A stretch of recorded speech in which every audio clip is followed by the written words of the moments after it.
behind us. No, we've got that whole row of them.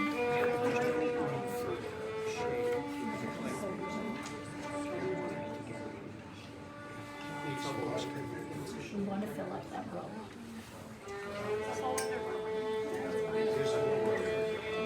They can sit.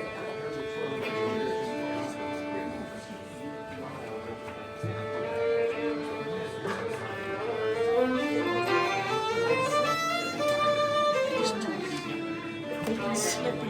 They can slip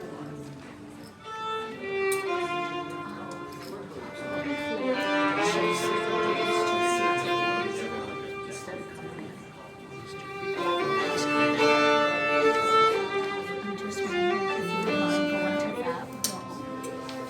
And then I'm going to save these two for Claire and my sister. Right there beside. Yeah. You don't sit in my knees? Can you sit beside in that row and I'll sit? Pardon me? Would you mind sitting in that row right there? And we'll save this for my sister. Yeah, because that would thank you so much. Because my sister's late for some reason.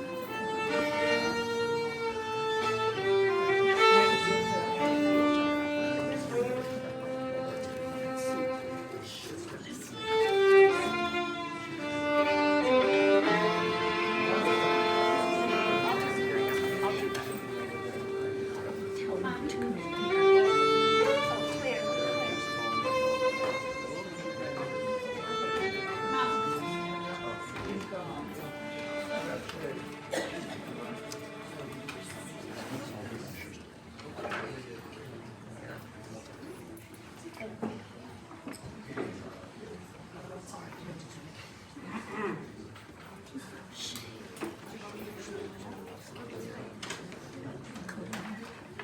Can you sit in those two seats?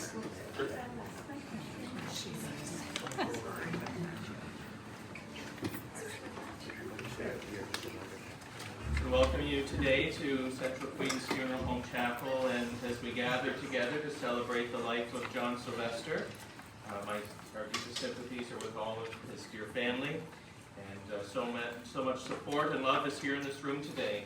The service has been arranged by family, and it will go unannounced, and so we're going to begin with some music.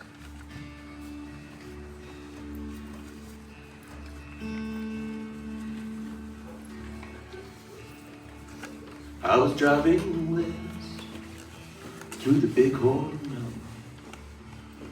The hills were heavy with new fallen snow, and the sun-bright hills were devil like a bone. I was driving hard, heading miles to go, and a magpie flew across the mountain highway. It flashed and tumbled through the golden trees, and I thought of you, and my heart was lifted. And I floated with that magpie on the morning breeze. For where I go, you go with me. Though the miles keep us apart, your kisses on my lips and your face before me, and your gentle hand always on my heart. We are brief as summer light, we are swift as swallows flight. We are sparks that spiral upward in the darkness in the night. We are frost upon a window, we won't pass this way again. In the end, dear, only love remains.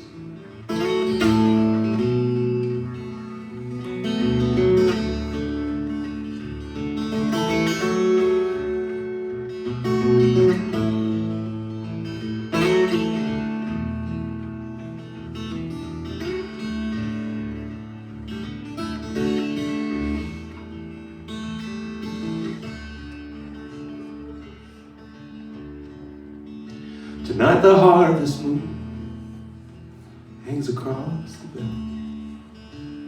I see the hills shine in its silvery light.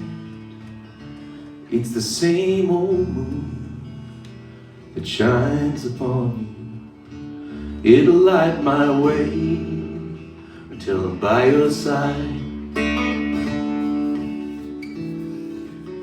Who scattered these diamonds through the vault of hell?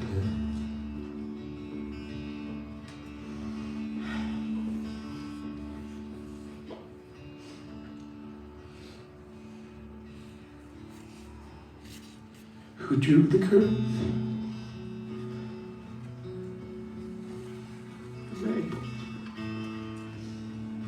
Who shaped your face? What made you love me? Where is the spark of every living thing? Well, I guess I don't know, don't care either. I know you love me, how can I not see? And I am yours, now and forever, till my lips fall silent and my eyes can't see. We are brief as summer lightning, we are swift as swallows flight. We are spark that spiral upwards in the darkness, in the night. We are frost upon a window, we won't pass this way again. In the end, dear, only love remains. We are brief summer lightning, we are swift as swallows flight. We are sparks that spiral upward in the darkness, in the light. We are frost upon a window, we won't pass this way again. In the end, dear, only love remains.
Recollections of traveling with John. I first met John by chance at a railway station in London in 1976 when Cherry and I were off seeing a friend off. John had just arrived from Denmark and needed a place to stay, so we invited him to come and stay with us for a few days. John was only 21 years old at the time, but already a keen and experienced traveler. At some point, while he was with us, John asked me if he could come and assist me on one of my photo shoots in the Arctic. And so a couple of years later, he joined me on a 6-week trip in the Scandinavian Arctic. This turned out to be the first of several journeys that we would make together over the coming years. Our travels were seldom comfortable. They were all done on the cheap, particularly when it came to accommodation. We spent some winter nights sleeping by the side of the road in a small tent at temperatures as low as minus 40 degrees Celsius, and others on the floor of freezing cold cabins. Of the many uncomfortable nights we spent on our trips, there is one that stands out as being particularly memorable. This wasn't a stormy night spent out on the Arctic tundra, but in the center of the city of Winnipeg. We had flown there from Ottawa in October 1981, and had a layover before catching another flight to a community on the west coast of Hudson Bay. We needed a hotel for the night, so in the airport's baggage hall, John and I studied a large board where many of the city's hotels were advertised. After some deliberation, we settled on the McLaren Hotel, which looked okay in the photo and was relatively inexpensive. It turned out to be a bad choice. Unfortunately, we missed some telltale warning signs, like when our cab driver asked, "Are you sure?" when we told him we wanted to go to the McLaren Hotel. Then, moments after entering the dingy hotel lobby, a drunk staggered towards us and collapsed on the floor at John's feet. From our shocked expressions, the receptionist realized that the hotel could lose our business and immediately reduced the price of our room by $10.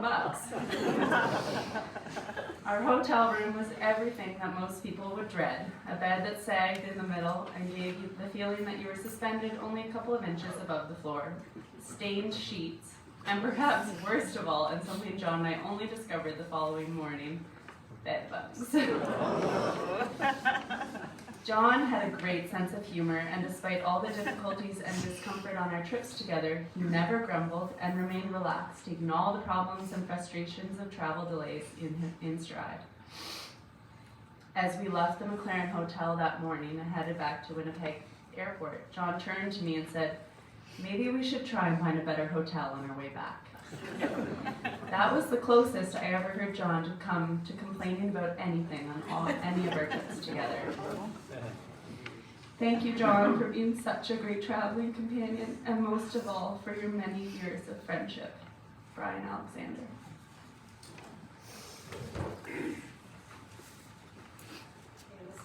This is from a childhood friend of Dad's from Nova Scotia, Mike Whalen. This is Memories of John Sylvester. While we never lived in the same city at any point in our lives, John was my oldest friend. Our families owned summer cottages a few hundred yards apart in Somerville Beach, Nova Scotia. And from a very early age, the news that the Sylvesters were coming from Ottawa marked for me the real start of the summer. For some lost reason, my grandfather always called John Johnny Poe, and summers with Johnny Poe were idyllic. If the weather was fine, it was spent on the beach or trying to catch a few pollock off the wharves of Port Mattoon. We would wait for the annual arrival of the Wally Byam caravans from the U.S. and gaze at all the Americans in their shiny silver Airstream trailers. The daily passage of the train from Halifax to Yarmouth was another occasion for wonder and the squashing of countless pennies on the tracks. Sometimes we would just sit on top of the giant boulder that sat at the end of the Sylvester driveway and watch the world go by. Rainy days were spent playing Crazy Eights and cribbage, or even a visit to Francis Wood's canteen at the head of Somerville Beach. Woody's had 2 pinball machines, which could be played as long as our nickels held out. In the days before the internet and video games, Woody's also had a small black and white television you could watch, as neither of our cottages ever had TV. I can remember watching the first landing on the moon with John at the ice cream bar at Woody's. As we grew older, the visits to Somerville grew farther apart as both of us traveled the world and started families. No matter where we were, one tradition kept us connected: the annual Christmas card and report on the year's activities. As John's photographic prowess grew, he made his own cards using his wonderful images of wildlife and scenery. I kept most of those and have 2 of them framed, one at Somerville Cottage, I eventually inherited, and one in my home in Halifax, and they remind me every day of a wonderful human being. Mike Whalen.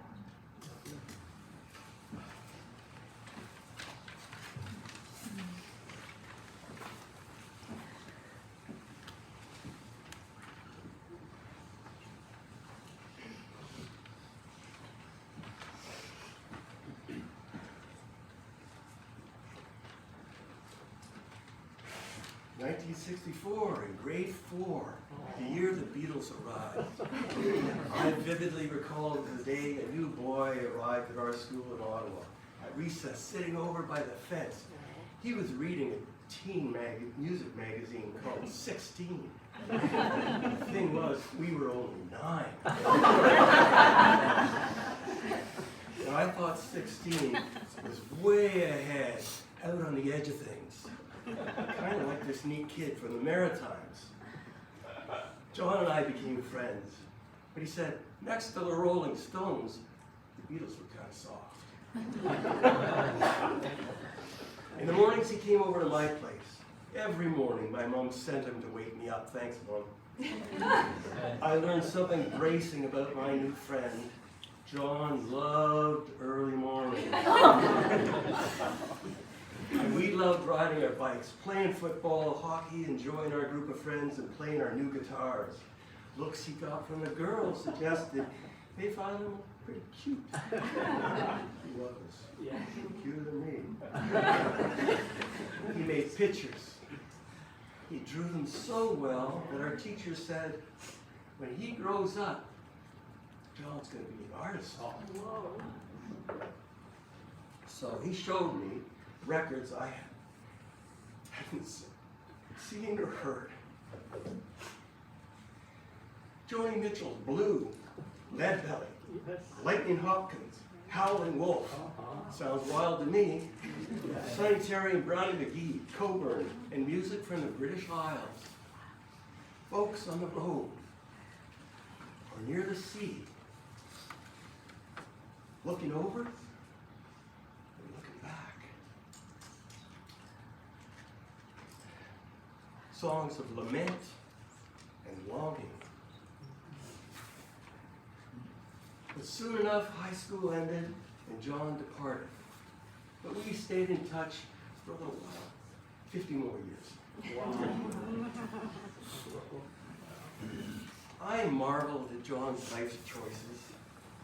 After a brief stopover at university, even that was off the beaten track, Trent University. He headed west and became a dairy farmer. My dad grew up on a farm in Saskatchewan, and I knew how tough it was.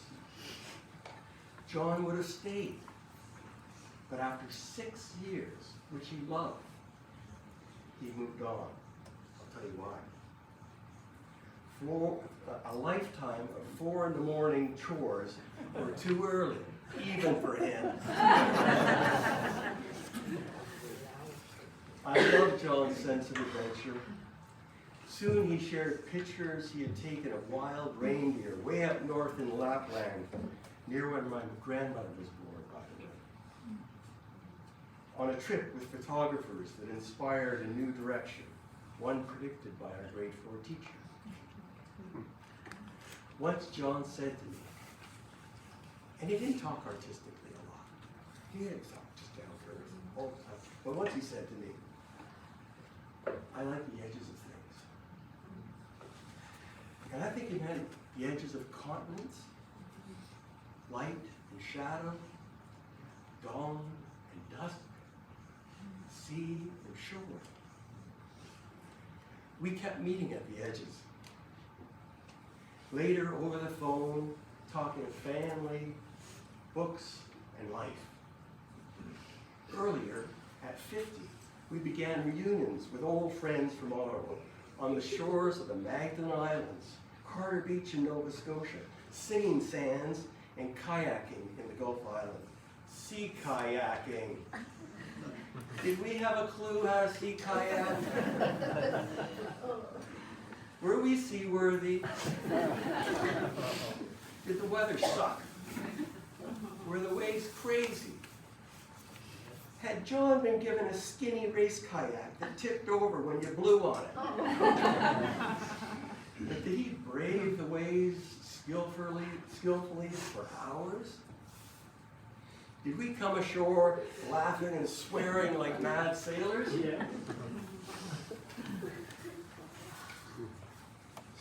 Back as a young man, with uncommon integrity,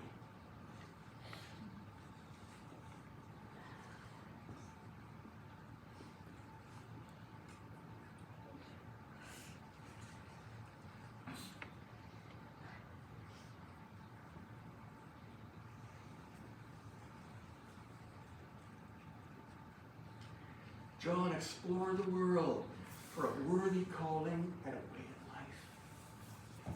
Through his search for nature, for beauty and radiant light. Did he know she was watching? She was. And she appeared. Diane. Oh, and she smiled at him.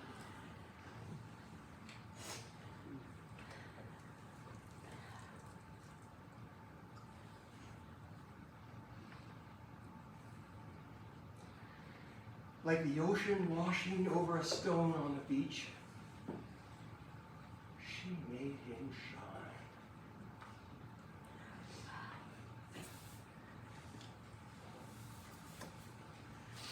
Together, John and Diane created wonderful children who shone too.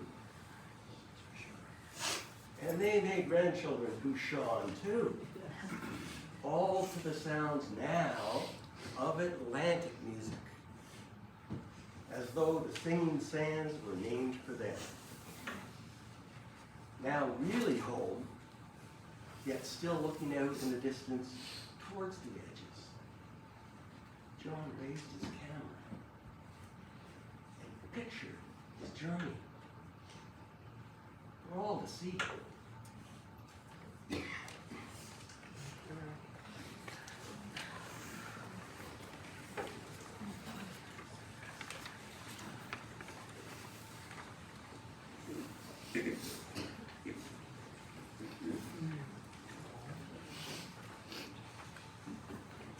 Well, I'm going to pick up the trail of John's life starting in 1980. And that's somewhere between the time he was playing on the wharf in Somerville Beach and before he moved to Charlottetown. I graduated that year, and for some reason it was a rite of passage to hitchhike across the country to the West Coast. And on the way, I worked on a farm near Peterborough. And before I left, a young woman gave me an address of a friend of hers who she said was working on a farm somewhere up near Edmonton. And she said I should drop by. So I was good at collecting addresses when I was wandering, and I made my way out there. And fortunately, I realized that John wasn't on a farm near Edmonton, but it was a place called Dutchess, Alberta, which is actually in the southeast corner of Alberta. And I arrived there one afternoon, totally unannounced, walked up the driveway after a long, long walk, and asked if somebody, John Sylvester, might be around. And I don't know who I spoke to, but very quickly they introduced me to him. And he really didn't bat an eyelid. I came out of nowhere and made me feel welcome.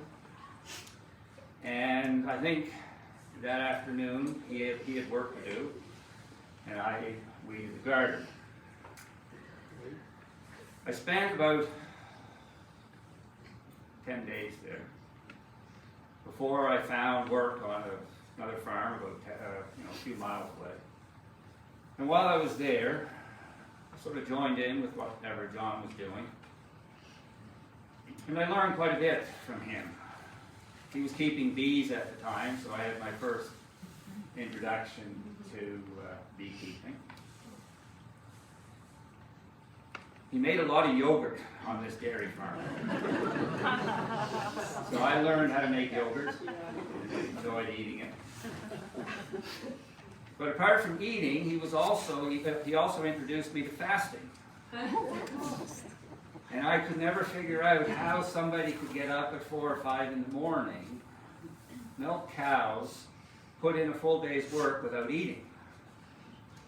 But he did. And I've always kept that, the idea of fasting sort of in the back of my mind. I don't say I'm practicing it.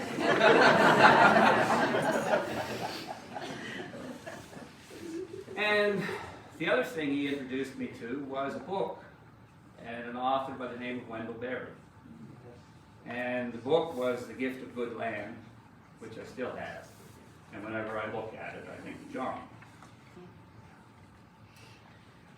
So I went away, 2 miles away to work on another farm. And we were both really busy that summer and didn't see much of one another. But he did bail me out in an emergency because I was invited to a wedding, but I only had a backpack and jeans. So he came to the rescue and he lent me a brown corduroy jacket and a tie so that I could be somewhat presentable at the wedding. Before I left that November, we went out on the town one night, and I think we had supper, which is something I had never done. So summer, gone out. And then we went to the movies, and we saw the movie Being There with Peter Sellers. So, at some point over the next few years, and I get the chronology mixed up, John must have moved to PEI to go to Holland College. And I do remember visiting him, and I think it was at that point that I was introduced to Diane. And a year later, in 1983, I ended up going back to Alberta, and I worked on the same dairy farm where John had worked, because his boss, Gordon Green, and his wife, Helen, were exceptionally fine people. And I felt that was somewhere that some people that I wanted to work for and see what I could learn. And Gordon had quite a sense of humor, it was a wicked sense of humor. And so I remember him telling me one day, well, John had made an appearance to present his fiancée, Diane. And Gordon said, he couldn't help but be mightily impressed by Diane. And as for John, he said, during that visit, John spent a lot of time looking very smug, he said.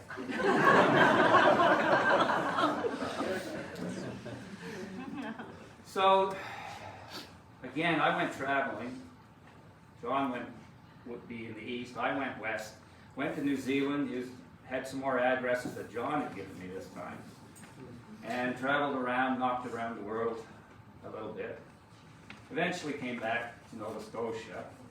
And I would come to PEI on occasion for work. And I would often stay with the Sylvesters. And, but I was fairly footloose at that time, and, we didn't see each other a whole lot. But John was writing at that time, and in the late 1980s I started writing, and I decided to write a magazine article about the Cosland Woolen Mill. And of course I needed a photographer, so I engaged John. And it was a memorable bit of work for two reasons. One is we completed the article, and it was on the editor's table all ready for layout when the magazine went bankrupt. And then fortunately we got it republished in Saltscape. But the second memorable part of that job was that I was actually more interested in the people that were working at the Costlands than in the wool or the machinery. And John took a lot of pictures, and there were beautiful pictures of the woolen mill and exceptionally beautiful pictures of the people. And he later confided to me that he also was much more interested in the people that he was photographing than anything else. And that always provided a certain degree of kinship for me and John. So when I think about John and his life, the thing that keeps coming up is with the apparent ease with which he tackled life's challenges. he seemed to come very naturally, turn into a recognized photographer. He built his own house without any trouble whatsoever. It just went up. Done. And most importantly, he, together with Diane, raised an incredibly warm and good-hearted family. And so I think about that, and he did not do that easily, but he seemed to do it with a sense of balance and a simplicity that I've often envied in my own life. And I think that must have something to do with spending so much time in Nova Scotia growing up. Because this story about him sitting on the wharf fishing on Somerville Beach, he told me that many, many different times in the time that we knew each other. And to him, it was an extremely important part of his growing up and becoming who he was. And I'd like to think that the idea of constructive idleness is a very, very important part of anyone's growing up, but certainly for John and for a life that was extremely well lived.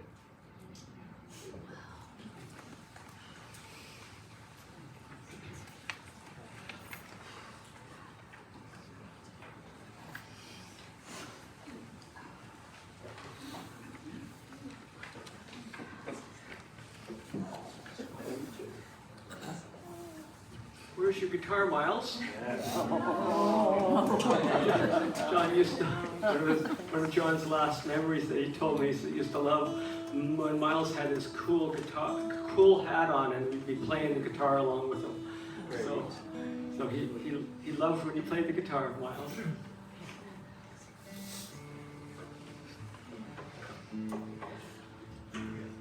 Moves this over a bit. I never got a chance to sing this song with John. Why did I start like that? It's written by a friend of mine in New Brunswick, Stephen Sellers, and I had a chance to sing it for him a few times. And Diane said, that song could be written about you and John. So I thought that's a pretty good endorsement. So I think this is a song.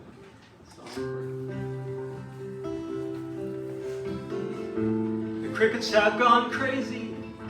They fiddle for their girls. Moon turns to an oyster, stars to pearls.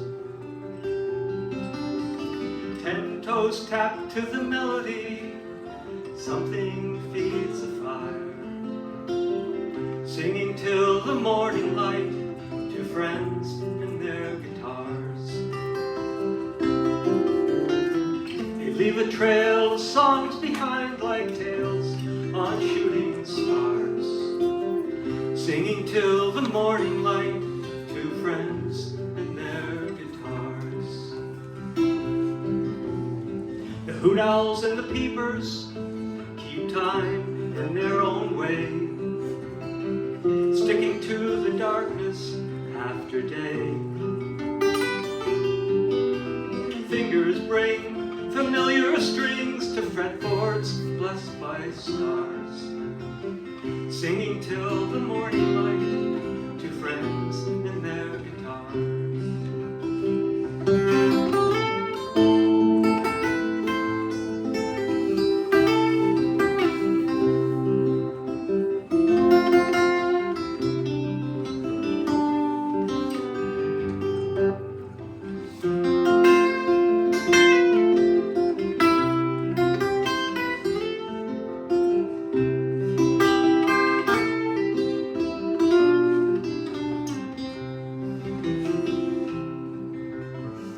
Night's last bat goes winging singing sonar to himself.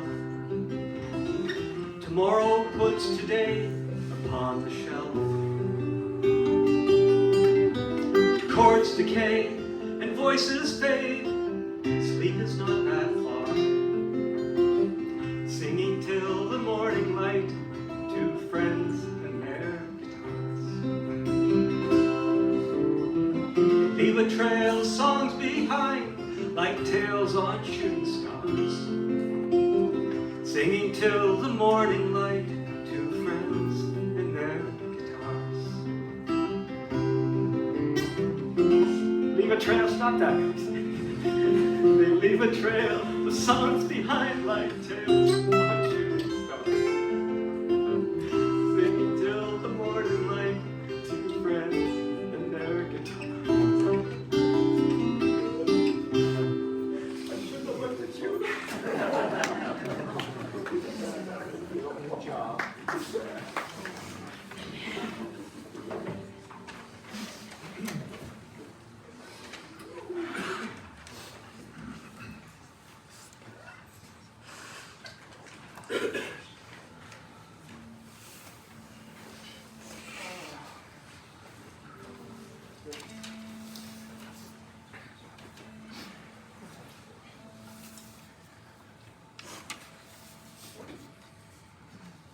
We're so thankful for the profound influence Dad had on our lives. He had a get-up-and-go attitude, often out to catch the morning lights and back with breakfast ready by the time we came downstairs from bed. He didn't laze around, and certainly wouldn't let us either. No pajamas at the breakfast table. He pushed us to get outside every day and instilled this love of nature in us. We did many outdoor activities together: hiking, cycling, paddling, and cross-country skiing, to name a few. He'd take us skiing at the Bubbling Springs Trail and bring chocolate to keep us going. He also used treats to keep us distracted and happy while photographing when Mom worked nights and he had to drag us along on evening shoots. Every Christmas, from the time I was a toddler, Dad would get us into our best outfits. We'd gear up for a full fit of giggles, and he'd photograph us for Mom's annual children's portrait. And it's when you can't laugh that it becomes the hardest not to. But Dad was patient with us to a point. We were so lucky to have a photographer dad, as our family trips together were usually also his work trips, and he took us along on many of his travels. He encouraged each of us to see the world when we grew older as well, and he loved hearing about our adventures. He instilled in us a love of books and reading. When we were little, he would tell us Sally stories, which he made up about a little girl, Sally, who, while camping, would encounter, turn into, and have adventures with wild animals. Every character in Roald Dahl's books had its own voice. Christmas was always predictable with Dad, a new book for each of us under the tree. Music was a big part of our lives growing up.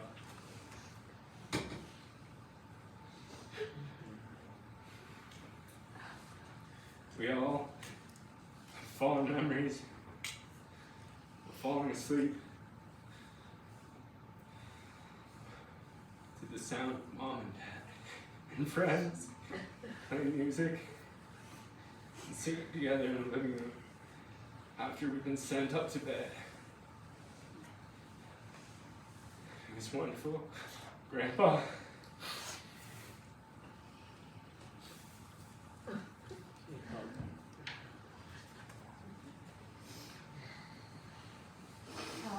He was a wonderful grandpa.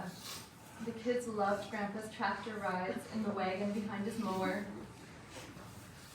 And they always looked forward to Grandpa's breakfast at sleepovers on the Little Bunky Road. Dad set an incredible example for us with his love and care for Mom. In his last few weeks, he thought often of their adventures together, happy memories. And in his final days, he was sharing memories of dancing with Mom, even while she was in her wheelchair. And so that's how we'll think of them now, dancing together.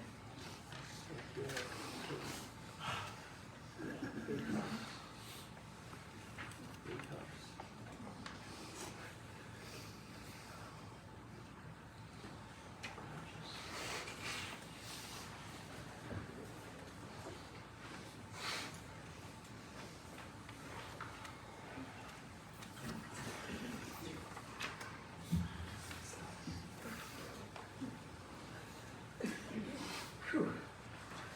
It's been a hard winter on our emotions and our hearts.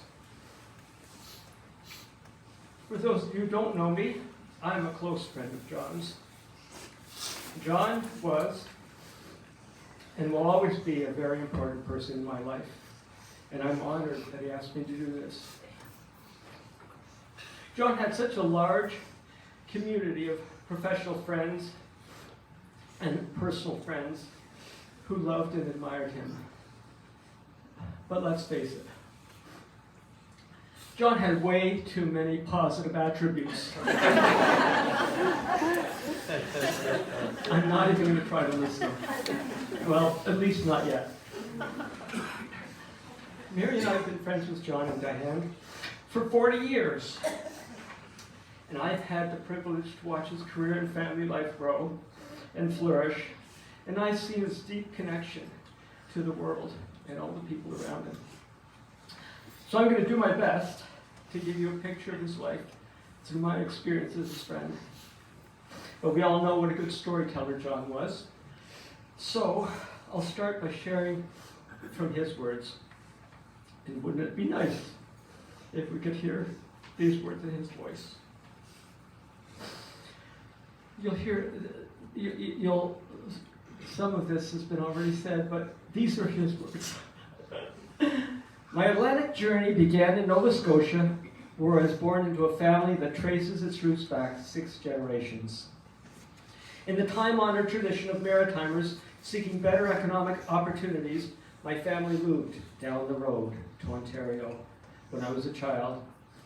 We returned every summer to Nova Scotia's South Shore, like salmon returning to their natal streams. And while growing up in Ottawa, I was a fairly artistic child who loved drawing, painting, model making, and carving in wood, whittling as it was called. I turned my hand to illustration, creating the cover of my grade 4 newspaper, and a few years later illustrating the cover of the high school newspaper. So right off the bat, John was putting his talents to good use.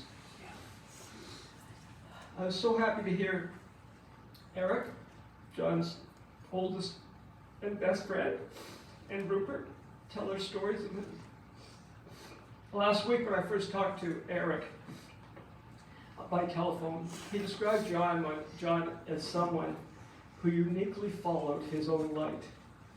And as you heard, he was artistic, he was athletic, and I'll talk more about that later, and he was musical, and he was creative in the paths that he chose in his life.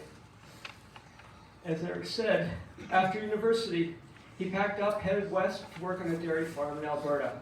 It really seemed that he was taken with farming.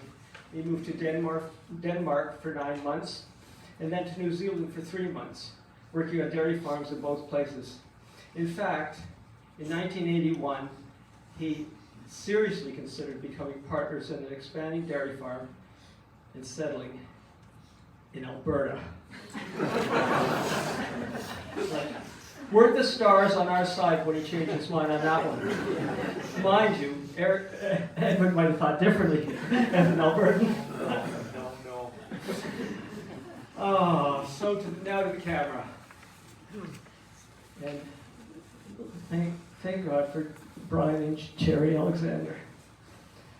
My photography career began at a London train station when a chance encounter with British photojournalists Brian and Sherry Alexander led them to hire me as their assistant for a 3-month journey across northern Scandinavia. I bought my first camera for that journey, and by the end of the 3 months, I was hooked. A few years later, I told Brian I wanted to become a photographer. Brian responded, "If I can't talk you out of it, be prepared for 10 years of poverty.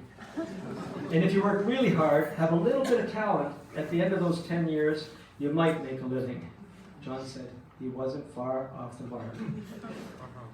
Anyway, John pursued his dream, and it brought him here to Holland College in 1982.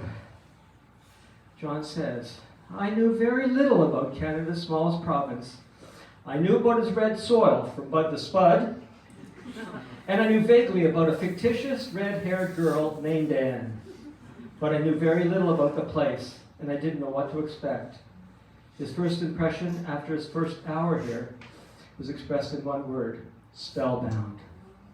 He fell in love with PEI.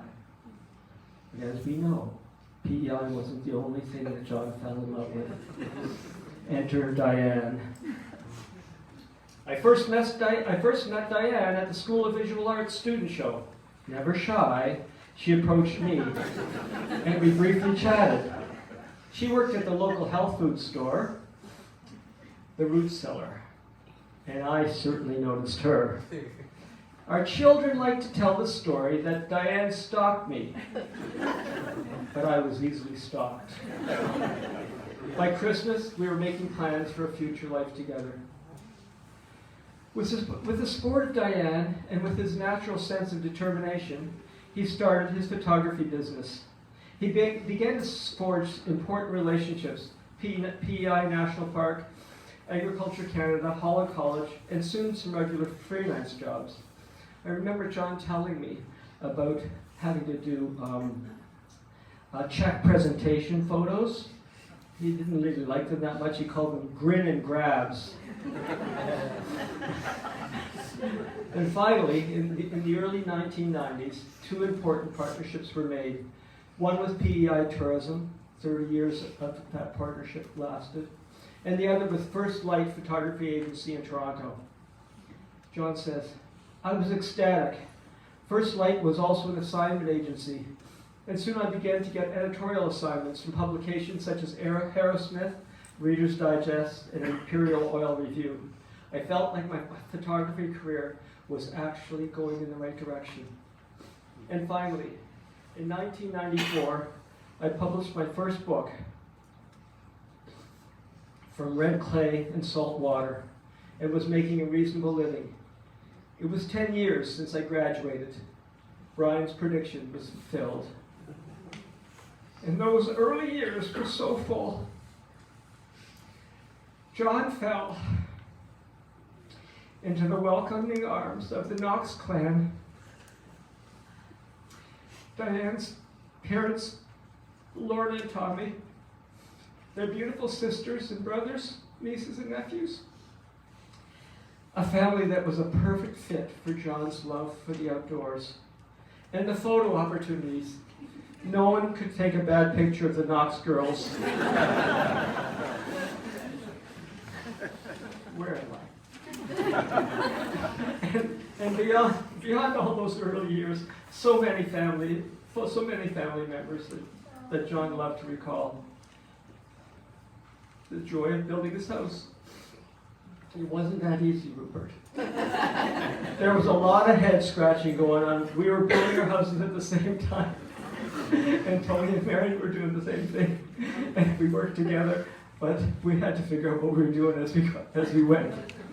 Anyway, his joy of bringing 3 beautiful children into the world and instilling them with his respect and love for nature. The canoe trip with Diane and young Eric, watching 5 bald eagles gliding ahead of them, Eric in awe. All the trips, all the evenings at the soccer field, the family road trips, the numerous camping trips to Fundy National Park. Do you guys remember the the swimming hole at Fundy with a natural water flood. I think I like that a bit better than anybody. And we had so Always on the jacuzzi part. Anyway, we had a lot of fun on those trips. All the winters skiing and skating on the pond by their house. The early mornings as a rink rat, the proud Habs fan, taking the potential NHL draft pick to his games and practices. And the endless days at the beach. And many nights singing with Diane. And some of the other proud memories, taking a photo of Alyssa, doing snow angels, which ended up on a postage stamp. Surprising Diane with a tourism billboard with her picture on it. And years later, celebrating Caitlin and Nick's wedding in their backyard. And of course, the birth of every grandchild. And don't get me started on the community of friends that John and Diane developed. Friends who they cared so much for. And friends who surrounded them with such love and support in their last few months.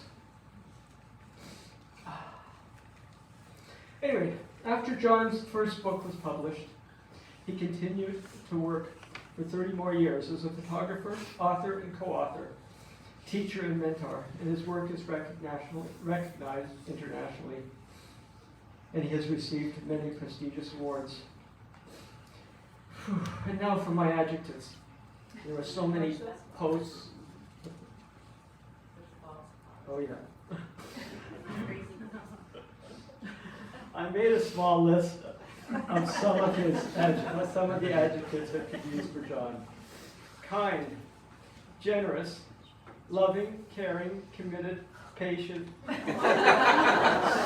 smart, helpful, appreciative, respectful, strong. You get the picture, right? Ruthless, brutal. Those are from the days we played squash together. I got thrashed a lot. I still have a scar on my butt from a ball that hit me.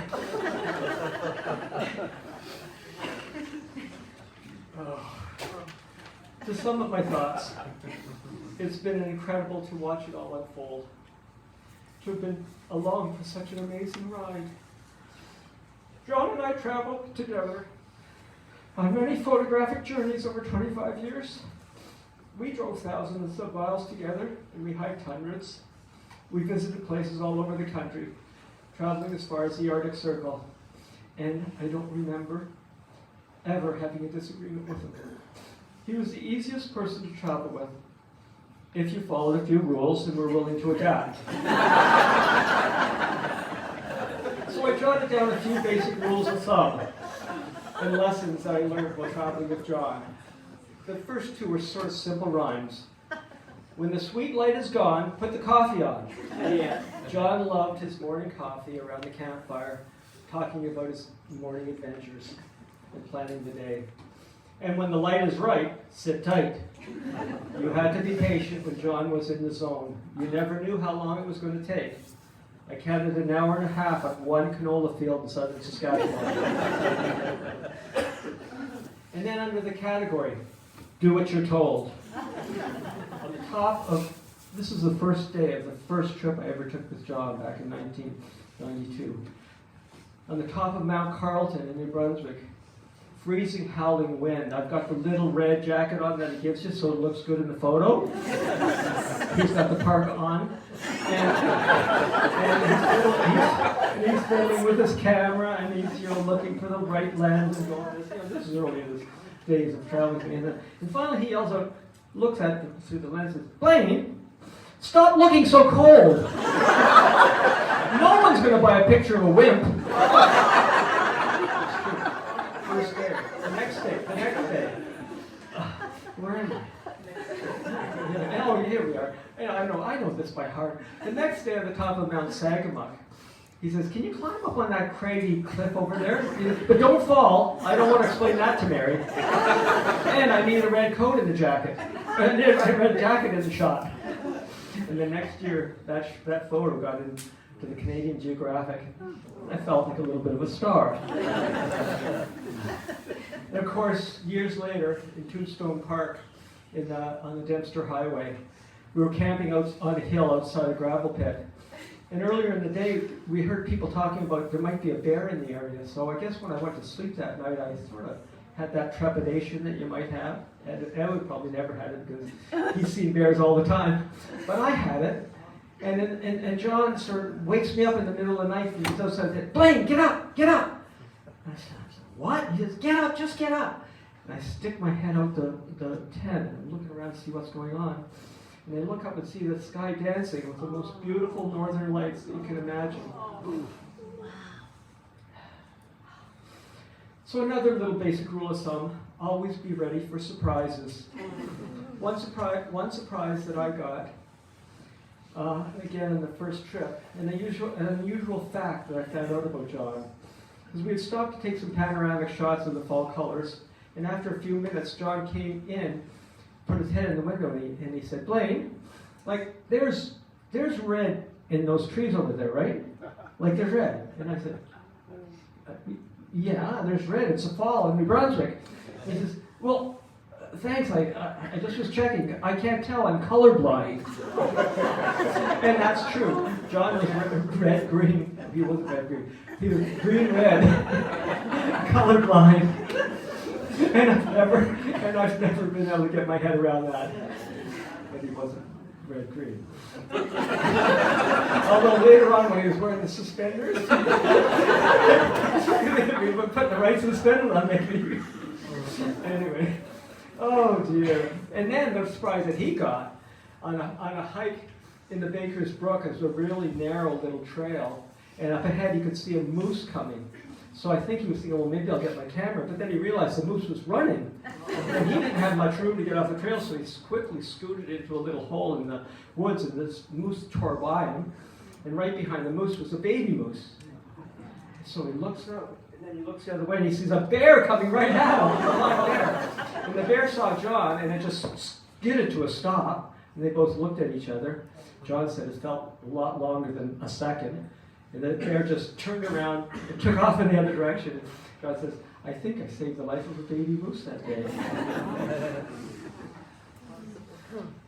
And the most important lesson that I got from John over the years, savor every moment of joy. And I keep thinking back on our last trip to Newfoundland's West Coast 10 years ago, 2014. Our best trip. John dubbed this trip the Wind and Waves trip. It was right after a hurricane had come through and the weather was still wild. And my best memory of this trip is on a windswept beach at the end of Green Gardens Trail. I was watching John behind the camera, holding onto the tripod to keep the camera from blowing away. His pants were just billowing out like a kite. I'm thinking, this guy must be like exhausted. We had just hiked in for 2 hours, and I was exhausted watching him. And John just turned around from the camera and he put his arms up in the air and said, "This is amazing!" You know, like he could always, he just enjoyed life so much. And he paid attention to joy in his life to the very end. The last time I walked with John was late November, during the hardest time of his life. He talked about the great healthcare support he was getting, about all the family and the community support. But he said that he and Diane still tried to find some joy in every day. Sometimes it was just looking out the window at the birds, or watching the grandchildren play, looking at photographs.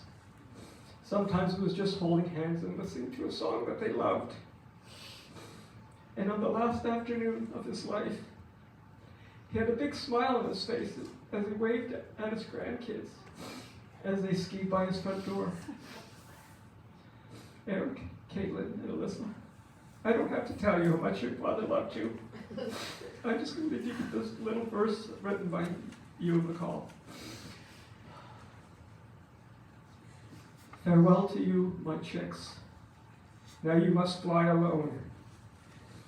Flesh of my flesh, my future life, bone of my bone. May your days be long, may your wings be strong, safe be your journey. Each of you hold inside of you the gift of love. May it bring you light and warmth and the pleasure of giving. Eagerly savor each new day and the taste of its mouth, and never lose sight of the thrill and the joy of living.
Let's stand together. Give John a round of applause for what life well lived.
Some of our dreams got discarded, some were